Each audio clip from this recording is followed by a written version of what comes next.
Hello again, everyone. Welcome back. Today I'm reviewing the newest cigar from AJ Fernandez. This is the New World Connecticut. And this is the Toro 6x52. Notice the little band at the bottom, little ribbon that says Connecticut. Now, AJ actually collaborated with his father, Ismail, to make this cigar. His father now works there with him. This cigar is comprised of a Connecticut Shade USA wrapper, San Andreas Mexican binder, and the fillers from Nicaragua and Brazil. These cigars come in 4 sizes: Corona Gorda, Robusto, Toro, and Bellicoso. So let's get right to it. The AJ Fernandez New World Connecticut. One thing we didn't do in the opening sequence was show the density of the cigar. Has a pretty good feel in the hand. Now the first thing we'll have to do is remove this ribbon at the end. Ribbons are always taped on, so it's always easier to slide them off like so. Work your way around. And here we go. Alright. Very light brown color, as you can see. It's made well. It's not really any ridges or bumps or veins protruding. Okay, the draw is excellent. Perfect, actually.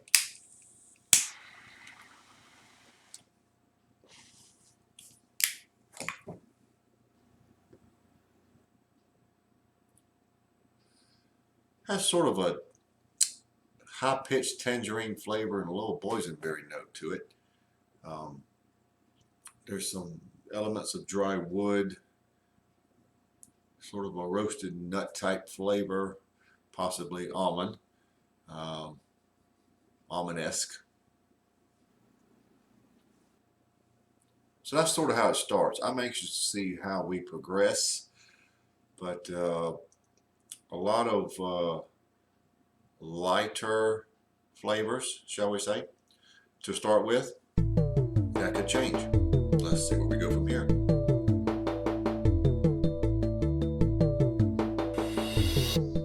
Well, a little over an inch in.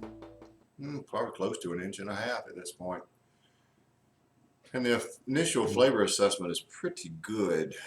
I did possibly leave off, or it developed, cream has emerged.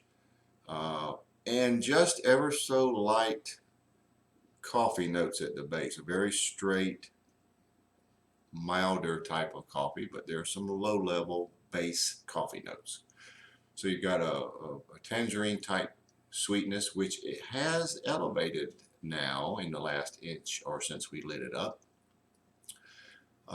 Light boysenberry notes, cream. Rather than dry wood, I will go with the roasted nuts, and it is more of an almond-esque type flavor, and light coffee notes. Mild to medium to start here. Finish. There's sort of a citrusy cream. A lot of the citrus aspects are filtered over to the finish, and there's a nice sort of a toasted cream to go along with it. A light black pepper at about a 7.5. Now, I think it's fair to warn you, something that I've learned already about this cigar. I've had 2. This is the second one. I did have one previously, and I can already tell the flavors are much better in this cigar because I'm going extremely slow. Do not go very fast when you smoke this cigar. You will lose basically everything. So I'm going to go very slow in hopes that you will too, and let's see if we can pick out the nuances and flavors.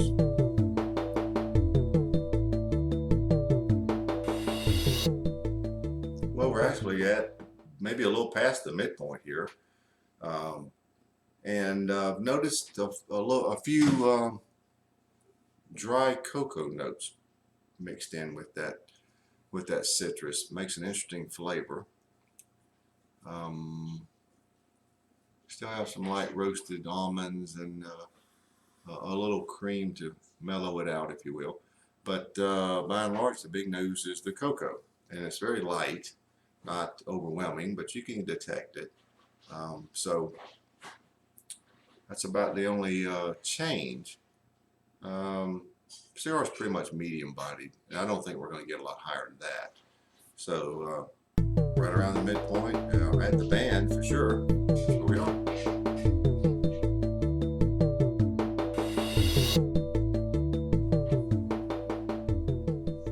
Well, we're down to the end, so let's wrap it up. A few things transpired here from the midpoint to the end. The roasted nut almond flavors really came out a little more. The sweeter flavor that I described as a tangerine sort of morphed into almost a cedar. You really couldn't distinguish it being a definite tangerine citrus flavor anymore, but you did still have the light dry cocoa notes to go along with those almonds. Low coffee at the base, the boysenberry flavor that went along with it. We spoke about at the very beginning of the video. They entirely went away shortly after the beginning. I didn't mention it, but it did. Cigar did seem to really sort of here at the end move up a lot in strength. It really reached medium to full, which was shocking, but it did. The finish is pretty much the same. I would say it stayed about the same throughout. Didn't get a lot of mileage out of this cigar. An hour out of a Toro is pretty quick, and I did smoke it. You can see it burn just perfectly. So that's about what you can expect out of it. Not really anything to compare this to the original New World. It's a different animal, but it's been enjoyable. It's the beginning cigar smokers could enjoy this cigar and get a feel for something that's going to go to a medium to full level late in the cigar. I enjoyed it. For me turns out to be about a 90.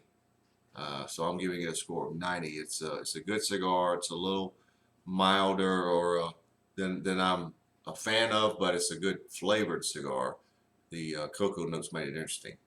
That was really the big shock. So there you have it, the A.J. Fernandez New World Connecticut Toro.